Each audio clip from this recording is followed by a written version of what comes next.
বসন্তের রঙে সেজে উঠেছে অচেনা সাথে। প্রতি বছর রঙিন বসন্ত উৎসবের আয়োজন করে থাকে মহিলা পরিচালিত এই স্বেচ্ছাসেবী সংস্থা। উদ্যোগে বর্তমান সভাপতি ভবতারণ ধারা। ব্যতিক্রম নয় এই বছরও।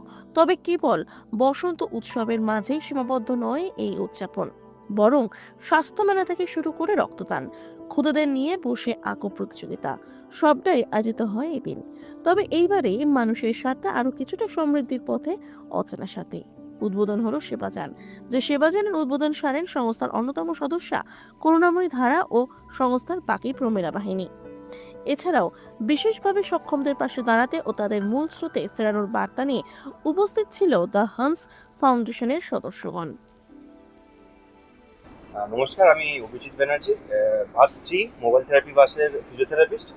এখানে আমরা হ্যান্ডস ফাউন্ডেশন নামে একটা সংস্থা, যেটা নিপিডের সাথে কোলাবোরেশনে আমরা মোবাইল থেরাপি বাস নামে একটা পরিষেবা শুরু করা হয়েছে, যেখানে এই বাসের মধ্যে আমরা যে সমস্ত বাচ্চাদের ডেভেলপমেন্টাল ডিলে আছে, যেমন সিপি, সেরিব্রাল পলসি বা হাইপার অ্যাক্টিভ যারা বাচ্চারা রয়েছে, তাদের এখানে থেরাপিউটিক সার্ভিসগুলো যেমন ফিজিওথেরাপি, অকুপেশনাল থেরাপি, আমাদের speech therapy, special education and psychological রিহ্যাবিলিটেশনগুলো ফ্রি অফ কস্টে করা হয়। তাই এই এলাকাতে যদি কোনো এরকম বাচ্চা বা বয়স্করা থাকেন যারা এরকম সমস্ত লোকোমোটর ডিসেবিলিটি বা মেন্টাল ইলনেস বা এই সমস্ত অডিওলজিক্যাল কোনো রকমের ইম্পেয়ারমেন্টে ভুগছেন, তারা আমাদের সাথে যোগাযোগ করতে পারেন। এখানে থেরাপি আমরা ফ্রি অফ কস্টে দিই। আমাদের বাসটা যেটা আসছে সেটা আমাদের অ্যাকচুয়ালি আমাদের মিনিস্ট্রি অফ সোশ্যাল জাস্টিসের সাথে দ্য হান্স ফাউন্ডেশনের একটা লিয়াজো আছে, একটা এমইউ সাইন আছে। সেখান থেকে আমরা নিপিট থেকে আসছি। আমাদের বাসে মোট 4 জন থেরাপিস্ট আমরা কাজ করি। এক হচ্ছে ফিজিওথেরাপিস্ট, একদম সামনে যে জায়গাটা, তার পাশে হচ্ছে স্পেশাল এডুকেটরের কিউবিক্যালটা, তারপর হচ্ছে আমি রিহ্যাবিলিটেশন সাইকোলজিস্ট, আর এর পাশে হচ্ছে স্পিচ থেরাপিস্টের জায়গাটা। আমাদের অর্গানাইজেশনের মূল স্লোগান বলতে পারি ইনক্লুশন অফ এভরিওয়ান, মানে প্রত্যেকটি মানুষকে জানি সমাজের মূল স্রোতের মধ্যে আমরা নিয়ে আসতে পারি। এটাই আমাদের অর্গানাইজেশনের একটা মুখ্যম বলতে পারেন বা মূল আমাদের লক্ষ্য।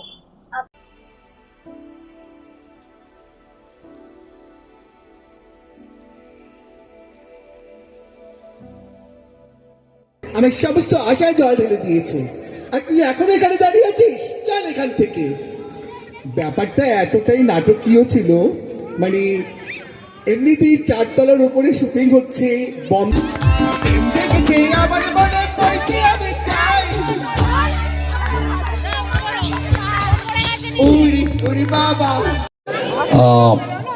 এই মুহূর্তে ভারত খেলছে ওয়েস্ট ইন্ডিজের সঙ্গে, মরণ বাঁচন লড়াই, সেমিফাইনাল, কে উঠবে।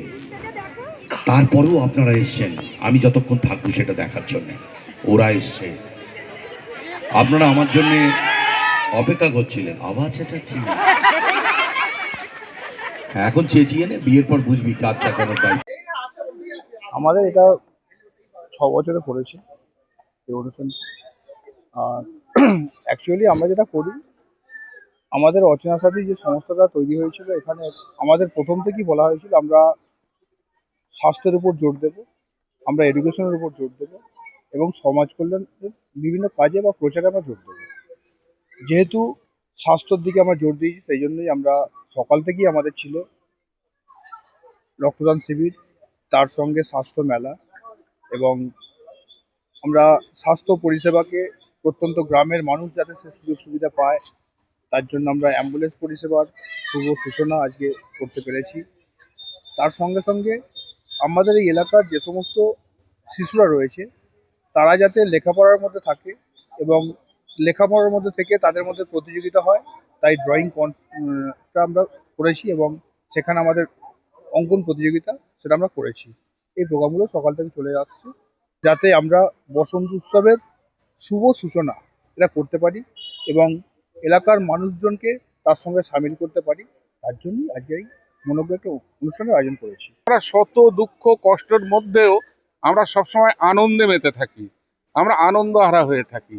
তাই বসন্তকাল যে এসেছে, আমের মুকুলের গন্ধ, মৌমাছির যে গুঞ্জন এবং সেই সঙ্গে দক্ষিণা বাতাস, সেখানে আমরা হয়তো কিছু মানুষ আমাদের থেকে ভোটার লিস্ট থেকে দূরে যাবে এবং এই বিচার ব্যবস্থার উপরে ভরসাও আছে, হয়তো আগামী দিন তাদেরকে আবার ভোটার লিস্টে নিয়ে আসাও হতে পারে। তাই আনন্দের যে সময় এবং তার যে লগ্ন, সেই লগ্ন বয়ে গেলে আর ফিরে আসবে না। তাই আমরা বসন্ত উৎসবের সূচনায় রয়েছি, এখনই আমরা নাচ গানের মধ্য দিয়ে বসন্ত শুরু করব। সাথীর পরিচালনায় আজকে সকাল 10:30টা থেকে আমাদের প্রোগ্রাম শুরু হয়েছে। প্রথমে ছিল অঙ্কন প্রতিযোগিতা, তারপর স্বাস্থ্য মেলা ছিল, বিভিন্ন ডাক্তারবাবুরা এসেছিলেন, প্যারামাউন্ট থেকে এসেছিলেন বিভিন্ন ডাক্তারবাবুরা, ওখানে সুগার প্রেশার এইসব পরীক্ষা হচ্ছিল। ICDS দিদিরাও বসেছিলেন, পুষ্টি সম্বন্ধে তারাও বলছিলেন। আর আমাদের মোটামুটি যা ডোনারের ছিল, টার্গেট ছিল, তা মোটামুটি ফিল আপ হয়েছে। পাশাপাশি তো সেবাজনের উদ্যোগ সামনে। হ্যাঁ হ্যাঁ ঠিক আর কতটা মানুষের পরিষেবা দিতে পারবেন বলে মনে করছেন? হ্যাঁ যদি মানুষ আমাদের পাশে থাকে তো আমরাও এগিয়ে যেতে পারবো। আমরা চাইছি যেন এইভাবে আমাদেরকে সহযোগিতা করে মানুষ, আমরাও আগামী দিনে আরো এগিয়ে যাব। আমাদের এই উৎসবটা অনেক আগেই অচেনাসাথী প্রোগ্রামটা করা হয়, কিন্তু এবারে মাধ্যমিক এবং উচ্চ মাধ্যমিক পরীক্ষা পড়ার জন্য আমাদের এই 1লা মার্চটাই বেছে নেওয়া হয়েছে।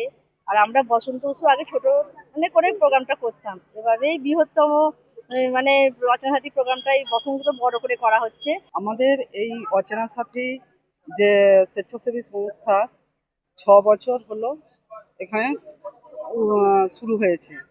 প্রতি বছর একটা নতুন প্রোগ্রামের রক্তদানের সঙ্গে যুক্ত করে আজকে অ্যাম্বুলেন্স পরিষেবা পর্যন্ত আর একটা নতুন ধাপে পা দেওয়া হলো।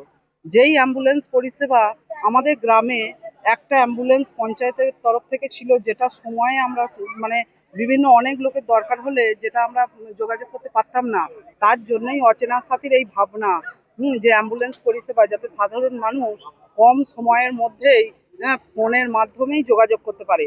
শুধু এই জয়কৃষ্ণপুর, বেগমপুর, পাঁচঘরা নয়, সমগ্র আমাদের চণ্ডীতলা ব্লকের মধ্যে বিভিন্ন গ্রাম থেকে কেউ যদি যোগাযোগ করে এই অচেনা সাথীর সঙ্গে, তারা এই পরিষেবা পাবে।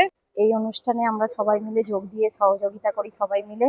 আর এই সারাদিন মানে আমাদের একটা না একটা কাজ থাকে, সবাই মিলে আমরা সহযোগিতা করি, এই রকম ভাবেই আনন্দ করি। আর মানে সমাজের সবাইকে নিয়ে আমরা এইসব কাজ শুরু করি। মানে অচেনা সাথীতে আমি প্রথম জয়েন করেছি, তবে খুব সুন্দর লেগেছে। সবাইকে মিলে নিয়ে প্রতিটা প্রোগ্রাম হয়েছে, তো সবাই মিলে একটা সহযোগিতা করেছি, সবাইকে নিয়ে করেছি, খুব সুন্দর ভালো লেগেছে।